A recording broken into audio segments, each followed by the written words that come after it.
Hello and welcome to the course on Artificial Intelligence A to Z. My name is Kirill Remenko, and on behalf of Adlan de Pontevest, the co-instructor on this course, I'd like to welcome you into this amazing adventure that we're about to start. And what's up with this timer?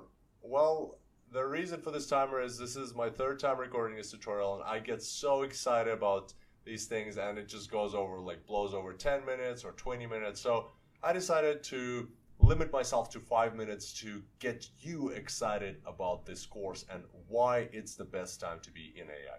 So let's dive into it. We've got 4.5 minutes left. Why AI? Well, we've all heard about applications of artificial intelligence that are popping up around us. Self-driving cars, medicine, heavy machinery, customer service, the list just keeps going on and on and on. But why right now? Why not 10 years ago or not 10 years later? Well, the answer is hidden in this curve, which is called Moore's Law. It was originally identified in 1965 by Gordon Moore, and what it says is that the power of the average computer, in very simple terms, the power of the average computer that you can buy for $1,000 will double every 18 to 24 months. And that's been, as you can see, the law has held constant through good times and bad, war and peace, and recession, depressions. Nothing stops this curve. And we've already surpassed the brain of an insect for an average computer that you can buy for $1,000. We're sitting at about the speed, the processing power of the brain of a rat. By 2025, we'll be at the brain of a human. As you can see, it's exponentially growing. And so this is a great time to be in artificial intelligence. It's just going to be doubling. The power is going to be doubling every time. All right, 3 minutes. So some of my favorite examples are related to games like chess and Go. So in 1997, DeepMind was the first computer to beat Garry Kasparov in chess. It was a huge thing. It was like one of the most broadcasted chess games on the planet ever. And at the same time, and so that was considered an impossible feat.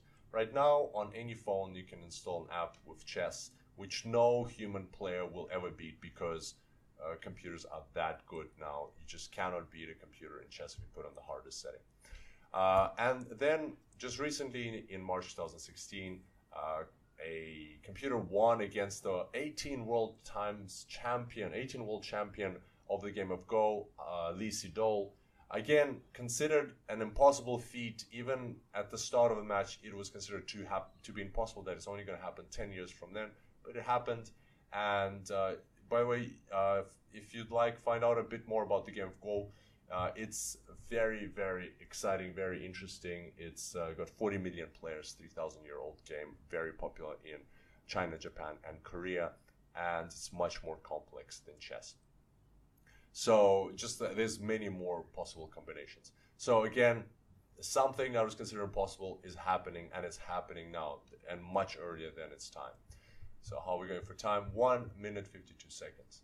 So that's what you'll see from this course. You'll see that we're using games to train AI. Why are we doing that? Because games are a confined environment where if we can beat a game using an artificial intelligence, then we can use the same principles to apply to business.